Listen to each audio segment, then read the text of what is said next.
Hello and welcome, my friends. Welcome to the end of our journey. Earlier this year, I started exploring your chakra system with you. I started with the root 7 months ago, and now we're going to end off on our crown. Like the root, the crown sits above our head. It's not an internal chakra, whereas the root chakra is all about that stability and groundedness. The crown chakra is all about spirituality and connectedness. Now, of course, the crown chakra does more than just that. However, that's one of its main issues. Other things that the crown chakra are in charge of, they're including, but not limited to, things like, well, your head, your skull, that upper part of your body here, your pineal gland, your cerebral cortex, and of course, your skin. And when I say skin, they kind of all are connected into it, but the crown chakra does a lot with it because it is about that connection. And connection is a lot more than just one aspect. Now, this too is another chakra, like your third eye chakra, that many people bury because they don't understand it and there is a disconnect there. So don't be surprised if this is one of the chakras that you struggle with. And if you do, that's okay. I'm going to give you some tools and tips on how to work with this chakra. Knowing that your third eye and your crown chakra deal a lot with understanding and connection, and that they were shut down due to trauma and or conditioning. It's going to take a bit. So please have patience with you around working with these chakras. Your upper three chakras can sometimes be a bit of a challenge to work with. However, take it slow and steady, and you can incorporate some of these things into play. So let's look at this chakra. So when it's not functioning or when you're having problems with it, on that physicality area, things like allergies can come up, chronic exhaustion, and there's been links between epilepsy, Alzheimer's, and your crown. I'm not entirely sure where it's a nature versus nurture thing here. However, your crown does impact that area, so it will impact stuff like that. When it isn't functioning right on an emotional level, when your chakra isn't flowing right, it's too sluggish, it's too slow, well, that's when you're going to get that exhaustion. And it can range between a little bit to a lot, depending on how sluggish that chakra is. Indecisiveness, not feeling like you belong, and of course, disconnection. When this chakra is spinning too quickly, well, that's when you're going to get kind of that manic depressive. You're sad, yet you were swinging high. You get aggression. You can get confusion, frustration, and sometimes you feel like you have like this sense of unrealized power, but you really don't know what's going on. There's that disconnect. You're, well, again, confused. It's not fun when a chakra isn't working well. And to add to that, when one's not working well, usually the whole system is impacted. So they're all kind of not flowing to their best.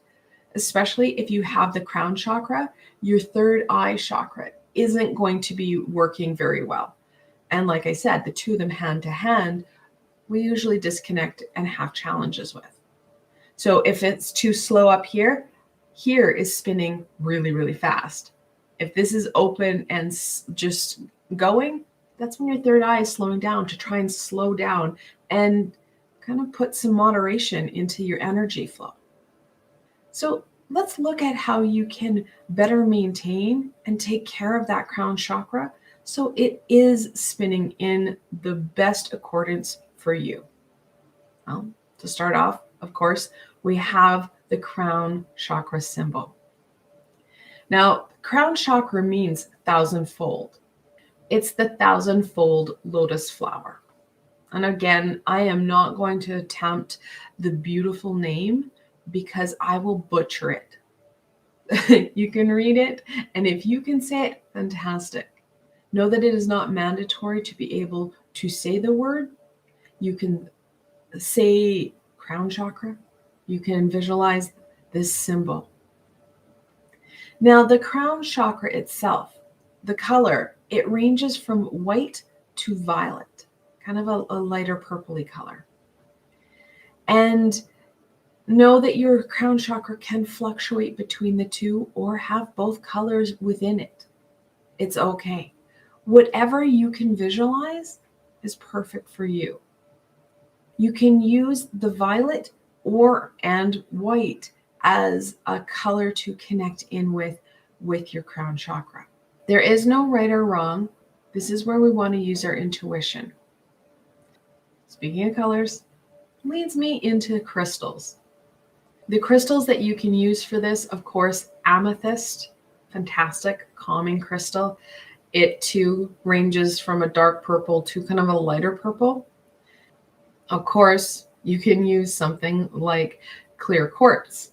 Again, usually comes in the white to clear. Selenite, especially if you are feeling that fear. It's got a great protection energy to it. You can also use something like angelite. Now, angelite is usually in the blue hue. However, what angelite helps you with is that connection. Whoa, crown and connection. So go in and see what crystals you have. They may not be purple or white. However, if you want to send some extra love, add in rose quartz. Use that intuition and what you have at hand. Like I've said in past sessions, you can use this symbol as a crystal grid. Let's be honest, it's a fantastic crystal grid because you can make some pretty dynamic patterns. Other things that can support you, well, of course, those essential oils. And not surprising, lavender is at the top of the list. Something like frankincense, and finally, not shockingly, lotus. As this is the 1,000-petal lotus flower, that lotus essential oil can help. I do recognize that the lotus essential oil can be very expensive. So again, use what you have at hand. So moving on, and very in the similar vein, is the herbs. Of course, again, we have lavender.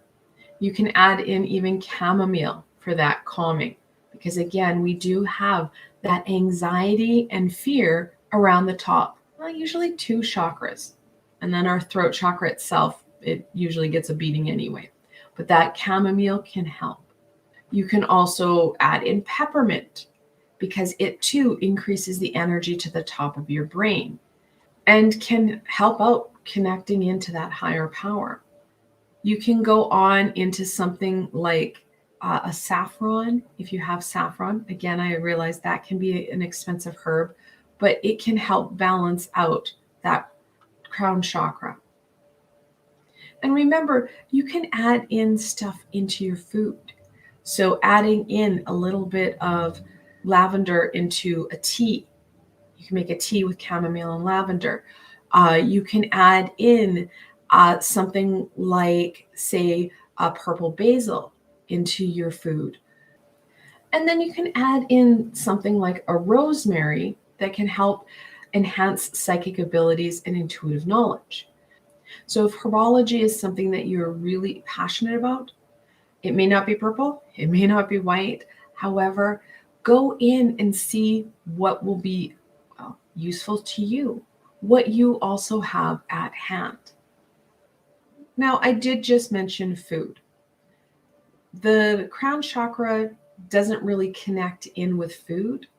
It actually does better with just water and sunshine because we're feeding that top piece.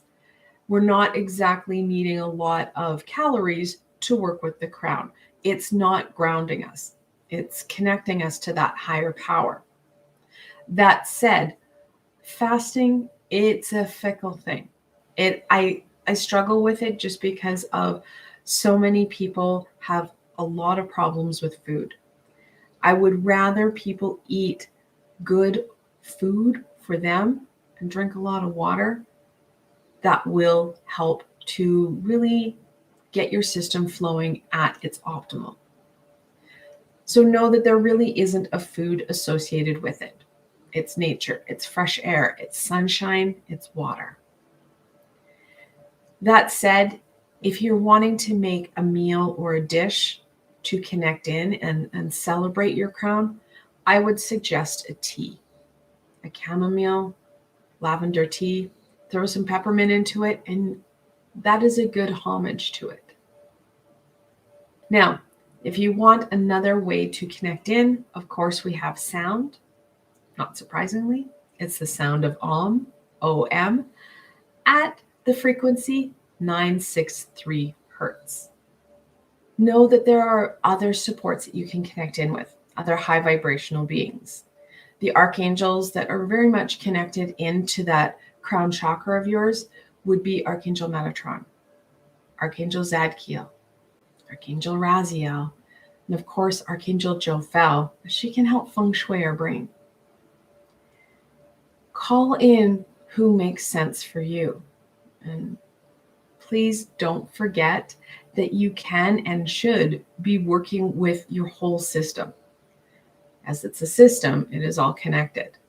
You have the ability to heal multiple chakras all at the same time. You take different components from what you've learned and incorporate it into your day, into your practice. Because it is very seldom just one chakra that isn't working well. Rather, it's one chakra that cascaded into another, that cascaded into another. And of course, I will be posting next week a healing for your crown chakra to give you an added edge and tool to work with this amazing chakra. I hope that this little session has helped you to really get to know your crown chakra a bit more and how you can heal it, how you can work with it, how you can nurture you through your crown chakra. I want to thank you guys so very much for joining me today. I hope that this session and series has helped you to understand your chakra system and how it's impacting you. And what's more, how you can start working with this system that is truly your own. Now, please, if you did like this session, don't forget to give it a thumbs up, as it does help people find me on the sea of YouTube. More importantly for you, please don't forget to subscribe and hit that little red bell. I have more education, healings, and guidance coming forward. You don't want to miss any of it. And if you'd like an added layer of support, I do have a Ko-fi and Patreon page. I've provided links below, so you can go check it out. Again, I want to thank you for joining me on this journey of your chakra system. I hope you feel more empowered and, well, more connected into you. Until tomorrow, my friends.